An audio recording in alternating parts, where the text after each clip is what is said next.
Patriots home. Joining us now to better understand what's happening in these trials, two of the best attorneys in the business, Lise Wheel and Mercedes Colvin, both Fox News legal analysts. Lise, let me turn to you first.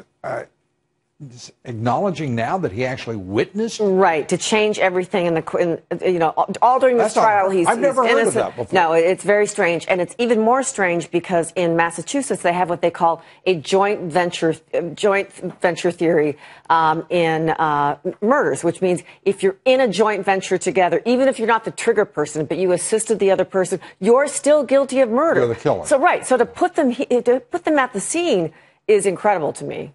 What do you think? So foolish. Did they do it intentionally? Is somebody looking for a mistrial or a basis ineffective for assistance of counsel, maybe? Because that's a good defense.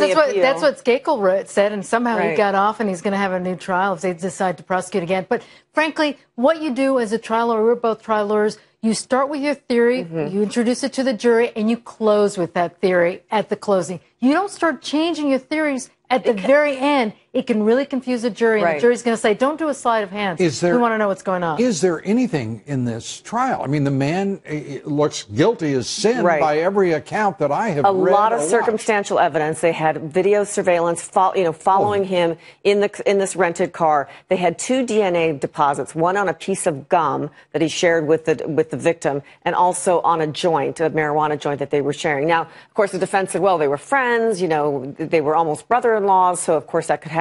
But then you also had a video surveillance of him minutes after the killing with him at his home carrying. Right, you had all of that. But you can call that coincidental evidence. It sounds like evidence to me. Exactly. And the fact that you have to use deductive reasoning doesn't seem to me to in any way impair the result. No. But how interesting that what really doomed him was his own video surveillance. It was Hernandez's own video surveillance in his home doomed him. When you see him coming into his home with the same gun that was used. Or does he?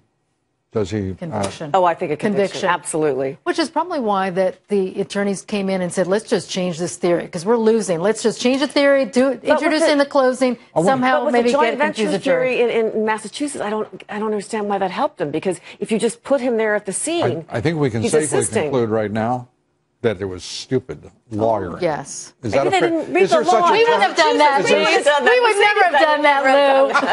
We would have been able to get him off. He chose the wrong lawyer. I would have prosecuted him. Mercedes would have got him off. Exactly. Let's turn to Lawrence Tynes suing the Tampa Bay Buccaneers for $20 million, contracting a career-ending MRSA infection from the team's facilities just 2 years ago. That sounds a $20 million case. Please. No. Listen, I'm sitting here with a brace from all the way down to my ankles. Come on. And you're able to. And I'm able to walk around. No, it's going to be a really big stretch to say that this is how much I've lost in my career. First of all, you're not going to get those types of damages. Wait a minute. You're in a profession where that is precisely what you do. You create a monetary award that would be commensurate to the loss of income. Right. But the problem beyond even that is that how do you show that he contracted this horrible virus? Because a bunch of other guys did? One other guy did, another teammate. But what if they can show, look, he had a different strain. This other teammate had a different strain of this horrible disease. I mean, that would make it difficult. But here's what I think, bottom line, maybe you'll agree or disagree. Settlement, right? You settle this a lot lower than $20 million, but you settle it.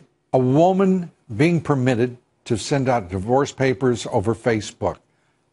Are we in a new world here, or what? Oh, sure. It's social media. Because if you can't find the individual that you need to serve, which is what her defense is, the judges have the discretion to say, fine, you can't serve him, can't do nail and mail, can't show up, this guy's a lunatic. If he's that hard to find, maybe she doesn't really need a divorce. Right? But to be fair to this woman, she had tried everything, and the only way she could contact him was through Facebook. No forwarding address, no nothing. I mean, virtual marriage, virtual divorce. Exactly. And the marriage was never consummated. It's great to be participating in this new virtual society. There you go.